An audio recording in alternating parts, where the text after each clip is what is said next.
Sean Sewell with the Engearment.com podcast. Really excited to chat my friends at Jensen and Nikolai from Ombraz Sunglasses. These guys right here, they're armless sunglasses. I've been using my pair for about 2 or 3 weeks now. Really dig it. And you're going to dig their creation story in these two gents right here. So, guys, welcome to the Engearment.com podcast. Thanks for having us. Stoked to be here. I'm stoked to have you guys too. We had such a fun conversation before I push record. A lot in common. We're all three split boarders. Got the split board right there, and they're in beautiful, sunny right now, Washington State, while it's snowing sideways here in Colorado. Yeah, perfect. Nikolai's video right there. He's got the sun coming through the great trees right there. It's gorgeous. So gorgeous. So, gentlemen, we have a lot of fun stuff to talk about. Let's talk about the origin story for your company. How did this all come about? How were armless sunglasses created? Well, I guess like sunglasses were always kind of a frustrating thing for me. Growing up, you know, like I tend to lose things all the time, so I lost them all the time. They would hurt my head when I wear them with a hat. I got a small head, like a small head, dense brain. But yeah, of course. But yeah, so it just like sunglasses never fit my face. They're always sliding down my nose, and then I'd like set them down and forget them. And I was on this camel safari in the Thar Desert in India in 2011. And I needed a pair of sunglasses. So I bought a pair of sunglasses from this little optical shop in New Delhi, took them out into the desert, and like 3 hours into the expedition, someone sat on them when we would stop for lunch and the sidearms broke off. Oh. Yeah. And I needed sunglasses out there. And so what I did, I just took a piece of twine and basically like MacGyvered this like cord around the back and wrapped the cord around the back of my head. And I wore them like that for the rest of the trip. And we were like racing these camels down these dunes and jostling all around, and they stayed secure, but they were really comfortable because I dialed in that tension to where it wasn't super tight around my head. They just kind of like perfectly balanced on my face. And so I replaced that twine with a leather cord, and I wore that same pair of MacGyvered sunglasses for 5 years. And Nikolai and I went to college together. And so I got back from India, and Nikolai saw these in college, and he was kind of like, he was obsessed with them and would steal them from me at parties and whatnot. And I'd have to track him down to get them back. And he has a small head too, also an incredibly dense brain. And so he was one of my only friends who could actually try these on and wear them and see how comfortable and how awesome they were. This is all true. It's all true. You heard it here first. I swear. And yeah, so then I kind of like toyed with the idea, you know, like enough people like would come up to me on the street and just notice this sunglass with this leather cord and be like, hey, who makes those? Where can I get a pair? And peers and friends would ask for their own handmade pairs, to the point where I was like, you know what? This really solves an inherent issue that everyone has with their sunglasses. And like everyone has experienced those frustrations before. And these just kind of solve those issues. And if you have a product like that solves these issues, like there's going to be a demand, there's going to be people that want it. Yeah. It's really been like 250 years since sunglasses were invented, and there hasn't been like a significant design change that like addresses all of the issues that have existed since they've been invented. So it's like anything that's in that position is ripe for change. Yeah, very well stated. And there's tons of sunglass companies out there. Like it's wild, but they all, you know, they just like are using different materials, have like a different like marketing like route, or you know, like they have a lens technology that they're touting, but like nothing's inherently fundamentally different with the design. Yeah, it's all like the same technology with a different brand. It's all, the brand's the biggest differentiator, other than like slight material differences. Sure, that makes sense. I test a lot of sunglasses, and that is 100% accurate. Well, that's really impressive. And again, when these came in, at first, when I put them on, my wife, what was different about them? She was looking at them like, she's like, those are very thin frames and arms in them. And we showed her that they're not arms at all. And then I let her try them, and she has a small head. I have a medium-sized head, and I let her colleagues of mine try his on, and they seem to fit a wide variety of heads. It's really cool. Yeah, we kind of ran with that classic aviator shape for the first year and a half of being in business, and and it's just wild how that shape specifically fits so many different head shapes and sizes.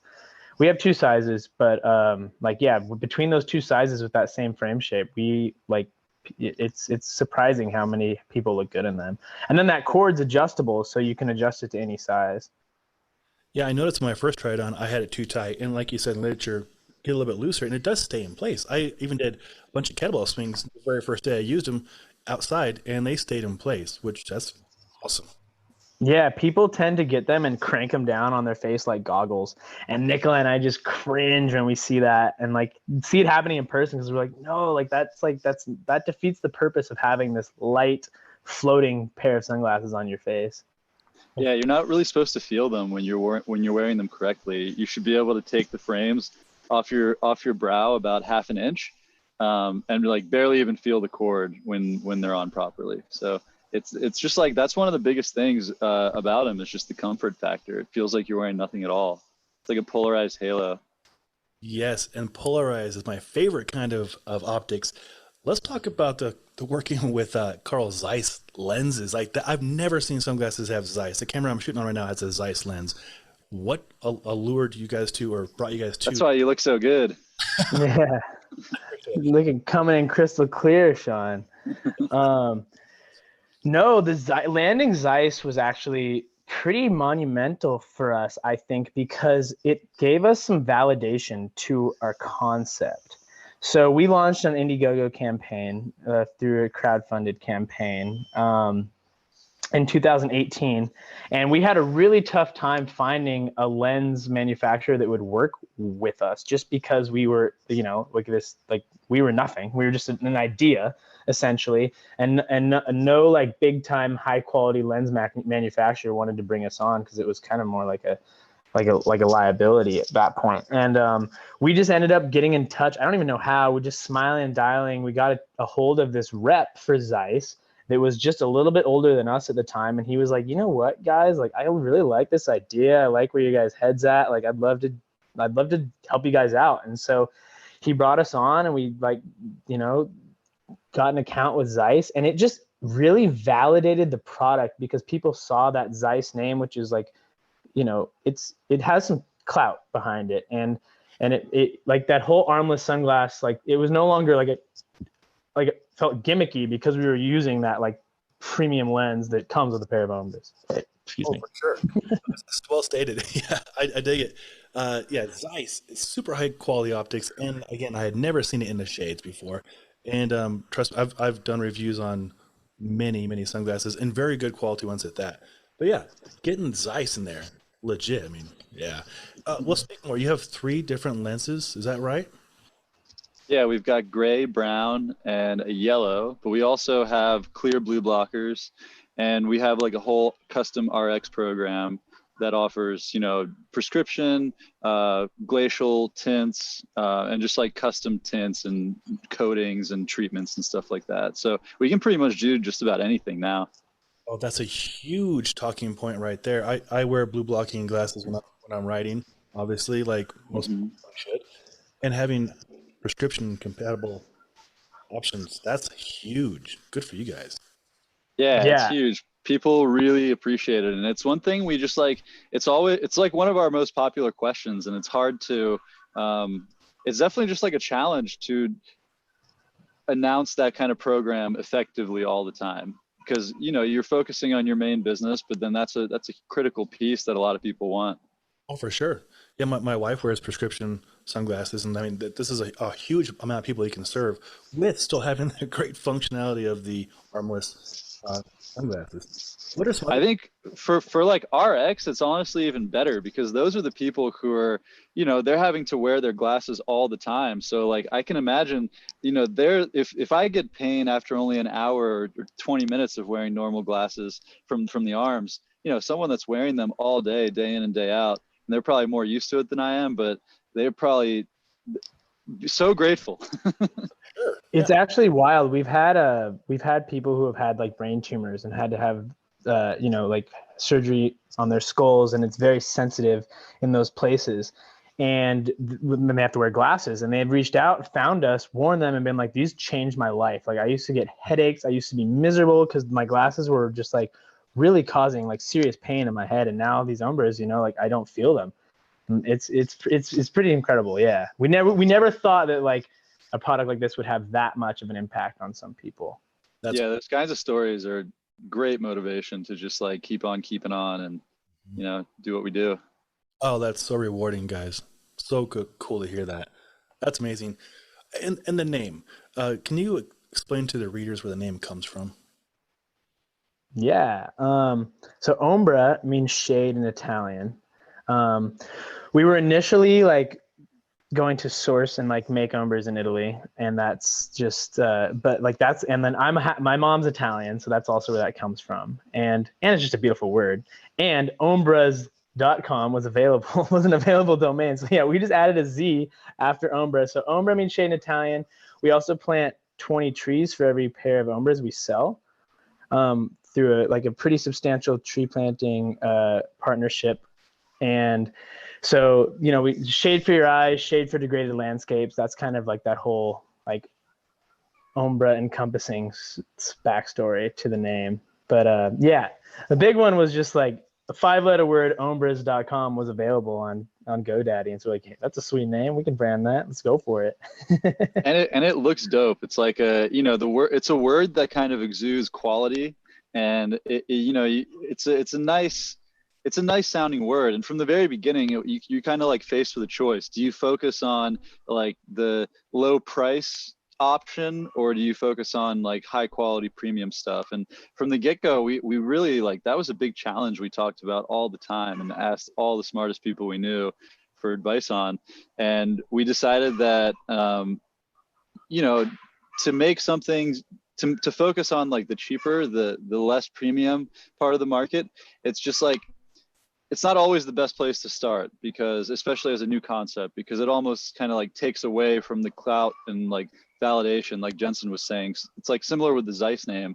You just want to set yourself up for success when you're creating a new idea and communicating that for the first time, and creating something that was nice, that was going to last a long time, that was quality. It was super high on the agenda.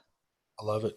Yeah, and it does look good. It's a good name, Ombraz, for sure. Thanks. Yeah. Yeah. I don't know what it is. Like older people have struggled with it. They're always like Ombraz or Ombraz. Yeah. Well, thanks for setting them straight on that, for sure. Yeah. I love the idea. I just dawned on me during this conversation about shades and providing natural shade. What a great collaboration there. Is that Eden Reforestation Project you're working with? Yeah, exactly. So they have nurseries in Madagascar, and we specifically donate a portion of our proceeds to plant mangrove trees in Madagascar, mangrove trees sequester more carbon than any other tree on the planet. Oh, wow. And they also like have more environmental and socioeconomic impact, like beneficial impacts, than any other tree. Did not know that. That's awesome. Wow. Yeah. Good. Yeah, we've planted almost 300,000 trees since we launched. Well, we've been in stock for like 2 years, pretty much, a little bit more than 2 years. So in that time, it's been over 300,000 trees. That is incredible. I love it. And there's an update too. In the review I shot for the shades, I said 330 times carbon negative. It's actually a little bit higher. Is that right? Slightly. Yeah, it's actually 1,383 times the carbon that it takes is sequestered from the 20 trees planted. So yeah, we just reran our carbon analysis, and there were a few components that we've changed, and just dove a little bit deeper, and we found that we had underestimated that offset. And it's just like, yeah, it's something that we're really, really proud of. It's you know, shipping plastic around the world and manufacturing goods, you know, elsewhere, and it's really important to offset those prints. And like, we wouldn't feel good about building a product and creating a brand without offsetting that. Absolutely. At least. In a very big way. Wow. Oh, guys, that's incredible. I love it. Well, let's talk a little more about you guys. what do you like to do for fun? Oh man, that's we love to be outside. Like we're always outside. That's a big one for us. I love to. Snowboarding's huge. That's why I can survive Seattle winters for sure. Because when it's raining in Seattle, that means it's snowing in the mountains. Yep. Yeah. Play soccer pretty competitively here in Seattle, and then like just doing surf trips and that sort of thing as well is kind of that's the jam. Oh, I love it. That's great. That is great. And Yeah, I love to just travel and learn languages and yeah, just like explore new cultures and yeah, pretty much anything outside. I'm kind of a jack of all trades, master of none. I just bought a short bus, so that's going to be my latest and greatest project that is going to take up all my time this summer. But I'm stoked about it. It's going to be a big learning experience. I'm sure it isn't. Before the video we recorded, I saw the bus. That looks freaking awesome, man. I'm stoked for you. Super. Yeah. Well, that's awesome. Let's talk about the company. So currently you have 3 different models, right? The classic. We do. What's the other one? Yeah, so we have the classic, which is that aviator we were talking about. We have the Dolomite, which is a circular, kind of more like mountain looking frame, and it's also got some built-in side visors on it. And then the Ligero is like a more rectangular shape that looks really good on everyone. Nice. Nice. And we're putting the finishing touches on 2 to 3 new styles that we're hoping to launch, sometime this year, towards the end of the year. But yeah, we're just at the beginning of like our product and style rollout, so you can expect to see a lot more coming out. And then we have the Dolomite we launched last year around this time, and we actually pre-sold more pairs than we made, and so we're going to come back in stock with those in the next few weeks, and that'll be the first time the Dolomite's kind of ever been fully in stock on Ombraz.com, which will be great. We're excited about that. And we got a few like special edition colorways we're going to be rolling out this summer as well in the 3 styles we have, just like small runs of like some really cool colors. Oh, that's awesome. And those Dolomites sound like legit for people like us, especially backcountry skiers and splitboarders for touring and hikers looking for that little bit extra coverage. Yeah, they're great. I mean, they're so awesome because you can just, when you're transitioning to go ride, if you don't want to ride in your glasses and you want to wear goggles, you just throw them around your neck and they're always there. Throw them in your pocket of your jacket or your pants, and you don't have to worry about them. They're just like one of my favorite pieces of gear up on the mountain. That's awesome. That is really great. And then so the 3 models, the 3 different lens choices, all size lenses, which is freaking awesome. And then limited edition color runs, and the Dolomites are going to be back in stock, which is fantastic. This is good stuff. And then some other things in the future to look forward to. Any anticipated release dates or projected ideas on that? I would say, so we're, like I said, 2 to 3 new frame styles, and they're going to be coming out towards the end of the year. We're going to try and have them ready for the holidays. I'm looking forward to seeing that. Oh, that is awesome, guys. Oh, this is great. Oh yeah, and the other thing too is we're actually, we've been around for 2 to 3 years, and it's pretty much just been Jensen and I as the full time kind of running the show, and we work with a bunch of other people like collaborating on projects here and there. But in terms of full time, we're going to be hiring some more people and expanding the team. So if you're interested in working for a dope company that has a lot of fun and gets after it, please reach out and tell us how you think you can help. We probably got a spot for you. That is awesome. And listeners and viewers, we will put that link in the show notes. Definitely take it up to work with these guys. I've had a pleasure chatting with them for like at least an hour before we push record. These guys are awesome. Really great people. I think you'll enjoy working with them. Heck yeah. Is there anything else you guys want to cover on the brand, on the shades? That was pretty good. That was hard hitting. I think we kind of got it all, right, Nikolai? Yeah, I think so. I'm trying to think what else. It's like there's so many parts of the story that you can just dive in on, but as a high level overview, I think we just got it all. Excellent. Well, I really appreciate getting to know you guys more, and I've really been enjoying your shades. And the review will be up live here next few days, as well in time with this podcast. And it's so cool to actually do a podcast in your guys' native element with the trees in the background right there with Nikolai, and seeing where you guys are doing this, and in 2 years what you guys have accomplished, and what you're doing for the environment. It's just amazing, guys. Totally amazing. We Thanks, couldn't man. be more stoked to do what we're doing, and yeah, we're really grateful for everyone's support, and just yeah, stoked. Appreciate it. Appreciate it. Well, I will have links below to the website and then your guys' email in case anyone wants to come work with you, which I think that would benefit them. And as always, I appreciate learning more about you guys. And if anybody has more questions, I'll have the links below for the website, and then of course a link to the review so you can see how I use them with my dogs up in the mountains and such for split boarding and touring. And as always, thank you for your time, Nikolai and Jensen. Sean, Thank thank you so you. much. Yeah, Great pleasure. chatting with you. My pleasure. Engearment.com viewers, listeners, and YouTube subscribers, thank you for checking us out. This is Sean Sewell with Engearment.com. Until next time, take care.